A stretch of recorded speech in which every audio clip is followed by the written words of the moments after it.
Along San Francisco's waterfront walkway, the Embarcadero, people walk, jog, roller skate during a shelter-in-place order from the city, in effect at least until early April.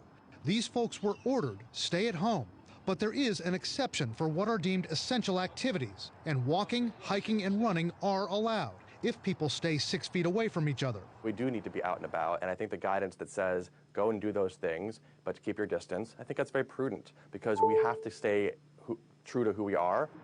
What about touching common surfaces outside?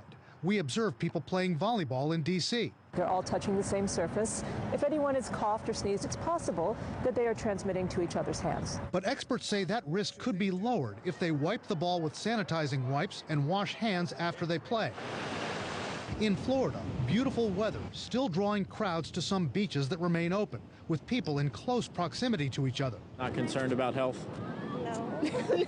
Probably should be more so, but... Not a great idea, the experts say. I think you should be taking the same precautions outside that you would take inside.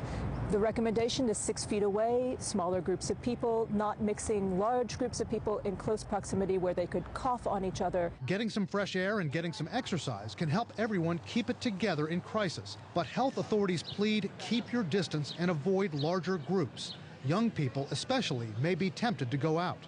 They were feeling totally invincible, or are feeling that way, but they don't realize that they can be carrying lots of bad things home to grandmother and grandfather and even their parents. In San Francisco, couples were observed holding hands while walking outside.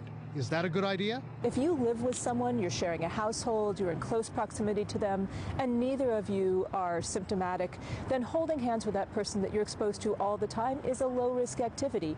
But you should both be very conscious about washing your hands frequently and avoiding touching your face, eyes, nose. If you live with family, that's another factor in deciding how much you want to go out. I live with my wife and our daughter, and they're out for a run in the stroller right now as it happens. But it might be different if we were living with an elderly relative who has chronic medical conditions or whose immune system is compromised in some way.